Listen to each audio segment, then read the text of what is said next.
Hey, FreightWaves fans and friends, it is my favorite time of the day, and it's when I get to tell you, with some assistance, what is happening right now, every day coming live to you at 4 o'clock. So I hope you had a great weekend, and you know what we're going to start off today with? Weather. What in the world is going on around our nation? And you know who we're joined by?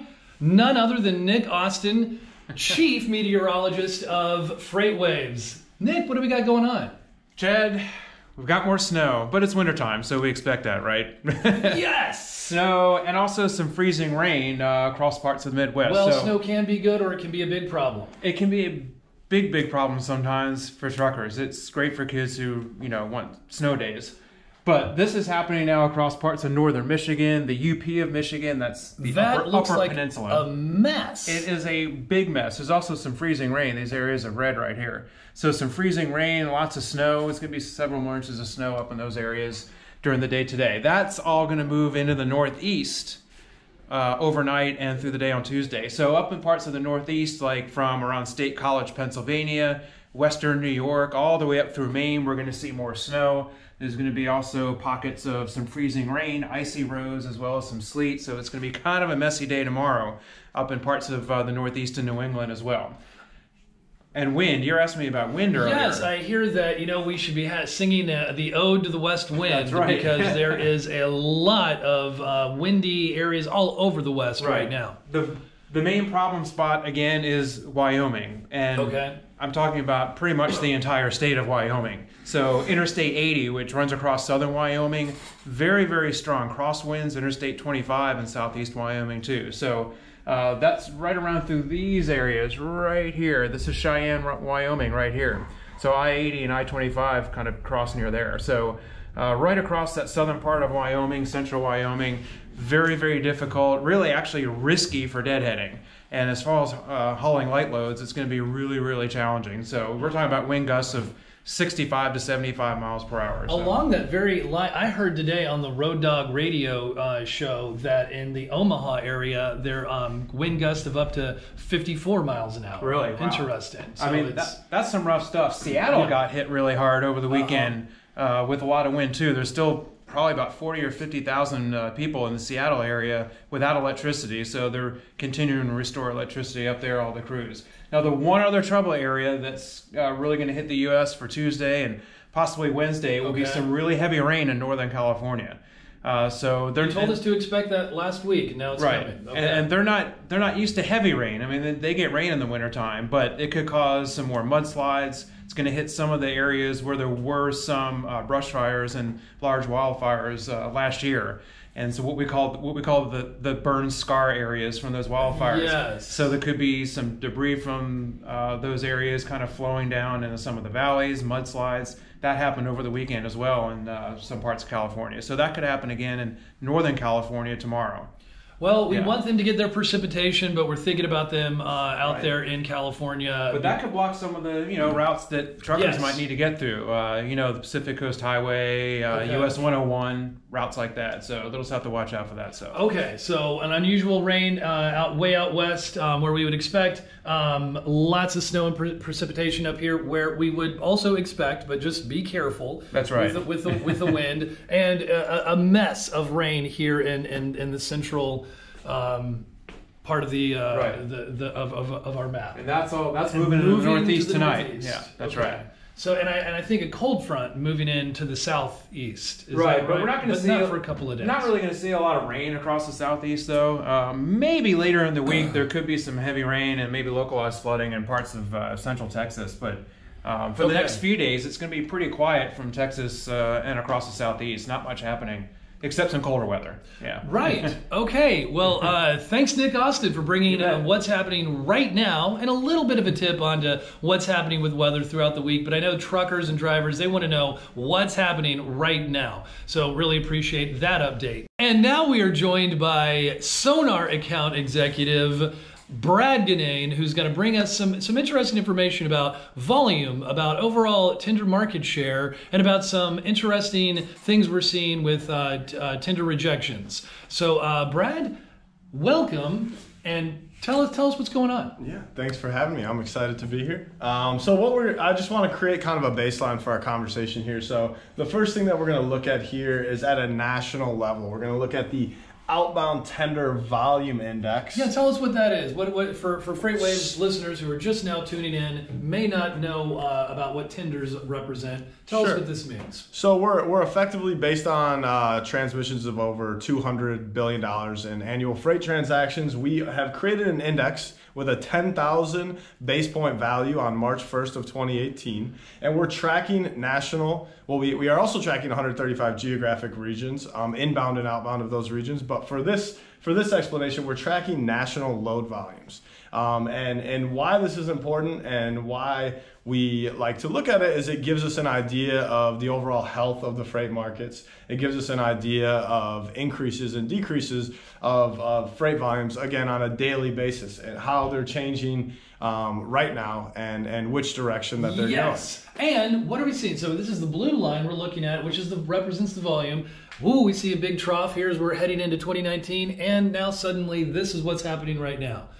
Sure. So effectively, what that number is telling us, that 77,400 number is telling us that based on our March 1st baseline in 2018, our national volumes are almost 25% lower, which is massive at a national level. That's a significant amount less of freight that is out there, and we're also seeing that through the outbound tender rejection index. Because there's so much less freight, carriers are much more willing to accept what is being sent to them, right? And we can see that really since October, November through December. We saw a little hike there in our green line of the tender rejection percentage, but then another fall off there through the end of December into the beginning of January. So tell us what what's this dotted line going all the way across to our number? What's that representing? So that's just drawing a line of the current load volume value. So if you look at it really across April, May, June, July, it gives you an idea of how much lower this value is right now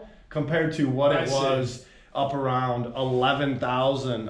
So our freight volumes going into July here were 10% higher than as we indexed the freight volumes in March. Is this percentage here of what is this? Yeah, so this is showing we have a dual y-axis here. So actually the axis here on the left, that's actually showing us what the current rejection percentages at a national level. So what percent of current freight is being rejected? And as of today, 12.22%. Again, if we look all the way back up to March, April, May, we can see how much higher those rejection percentages are. And the reason we have that is because you also have pulled up the OTRI, the outbound tender rejection index. Exactly. That's our green line.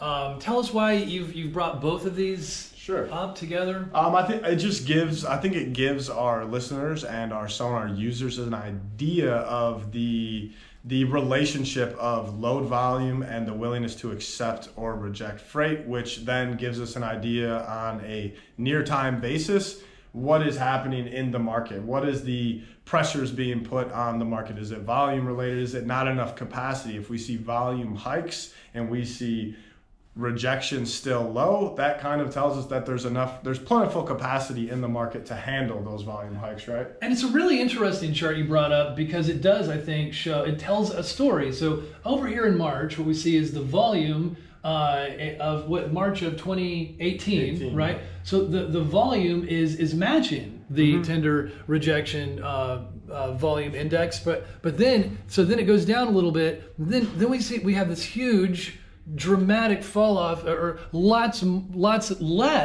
many fewer rejections happening while volume remaining super high. Can you somewhat illustrate the story of how that was happening? Yeah, so I think some attributing factors to that are a couple things, really. We see a lot higher amounts of truck orders. We've seen some capacity enter the market. We've seen actually a small percentage of capacity added to the market as well through ELDs and you mean and so when that started happening? So rates were set at did you say they were set at 2016 rates even up to that point? Yeah. So well, and again, and another point that we're seeing with the correlation of volumes and rejection percentage certainly has to do with rates that were set in 16, for example, where we had when volume was much lower. Volume was much lower, right, and the market was much slower, if you will. And then we had the hurricanes at the end of 2017, and we saw ELDs. We had a lot of things that created volatility and increased volume in the market. So that's why we kind of entered in the beginning of this year with such high, or the beginning of 2018, excuse me, with such high rejection percentages, is there was volume on the spot market. There was spot market volatility, so there were higher rates available. And then did the market begin to respond with more capacity and the rates got better, and that's why the tender rejections went down? Yeah, so we've certainly, there's been some capacity added to the market in 2018, and we've certainly heard on a lane-to-lane basis anywhere from 5 to 15+% rate hikes from a contract or dedicated basis. So that's another reason why as well. If you have contract dedicated business that is paying you extremely well and is keeping you busy, keeping your trucks busy, then you don't necessarily need to go to the spot market if you don't need extra volume, right? Or if the rates aren't higher than what you're currently getting. Well, this is a really interesting chart, and thanks for bringing it up. And it'll be interesting to follow how much the uptick goes. Are we going to match the consistent capacities that volume that in the market that we had last year, or for right now the tender rejections seem to be kind of correlating where they left off, at least in the fall. So that's really interesting. Tell us about what we got next. Yeah, so next, touching on that we're looking at currently roughly 25% lower volumes. So I want to kind of look at where some of that freight is. Wow, what a chart you've got. We've got quite a chart here. Yes, we do. So why did you pull up these? So you started with the outbound tender market share in Atlanta. That's our blue line. Yep. And then what are the other lanes, and why did you choose these? So we're looking at about just for the pretty colors. They showed up nice on the screen, so I thought I'd throw them up there. But we're looking at about 20% of outbound freight volume here, and it's represented really in a couple large metropolitan areas: Dallas, Texas; Atlanta, Georgia; Harrisburg, PA, which is right outside Philadelphia; the Chicagoland area; and Los Angeles, Ontario market. So what I want to, or the picture I want to paint, what I want to look at is, if we're looking at 25%-ish lower volumes at a national level, where is that freight, right? And these are major hubs. Major hubs. So we see LA with 2.3%, Ontario with almost 4%, Dallas with about 2.6% of the nation's outbound volume, Joliet and Chicago combined coming in at about a little over 5% of the nation's outbound volume, and then the greater Philadelphia area around 3%. So really just want to give you an idea of the directional movement as well for some of these larger hubs that have typically on an annual basis, or a cyclical basis, they have most of the nation's freight volume. So right now, what is this picture telling us? Are things flat? So really what it's telling us is the LA area, LA, Ontario has decreased a significant amount in their outbound volumes. Atlanta has decreased a significant amount.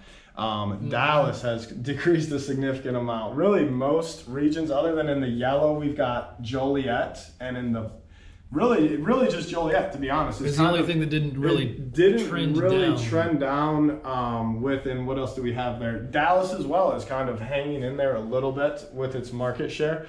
So really just kind of pointing out that these are areas that seem to be doing okay, if you will, at the beginning of the year compared to some of the other larger metropolitan areas that house most of the outbound freight on an annual basis. Wow, really cool. And so you also have the outbound tender rejection index coming out of Syracuse, huh? So what's your thinking along those lines?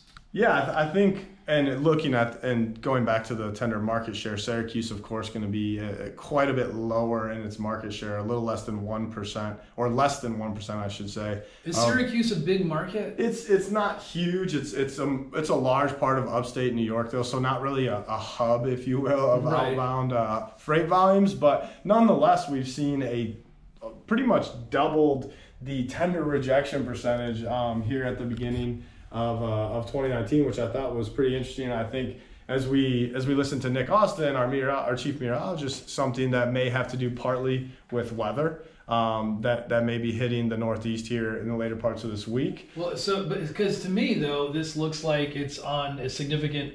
Oh, okay. So the reject index is going up because of the weather maybe being anticipated. But it seems pretty like normal for its, at least. It's really, it's hitting a high point since the end of September.